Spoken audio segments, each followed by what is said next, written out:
चला तर मंडळींनो, आज आपण पनीर बनवूया, होममेड पनीर। हे आपण आधी 2 लिटर दूध घेऊया।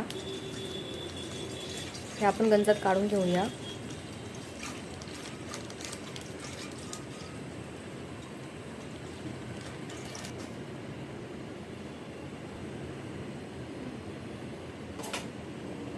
दोन लिटर दुधासाठी साधारणतः 2 लिंबू आपण घेऊया। आज दुधाला छान उकळी येऊ देऊया। नंतर हे आपण 2 घेतलेले लिंबू कापून यात टाकूया।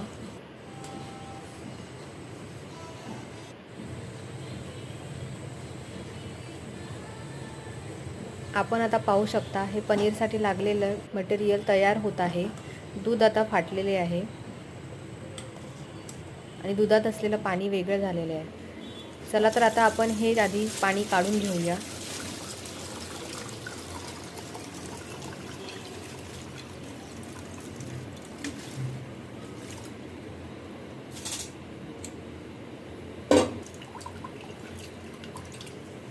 याला आपण थोडं पाण्याने धुवून घेऊया, म्हणजे लिंबूचा असलेला आंबटपणा निघून जाईल।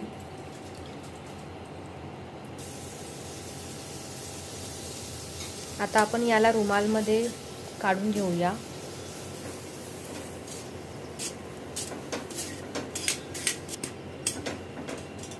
आणि आता त्याला थोडं घट्टपणे पकडून त्यात असलेलं पाणी काढून घेऊया।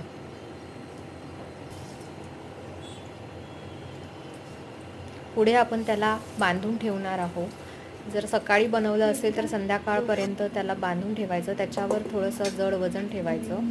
जर संध्याकाळी बनवलं असेल तर सकाळपर्यंत। आणि हे आपले पनीर तयार आहे। Thanks for watching.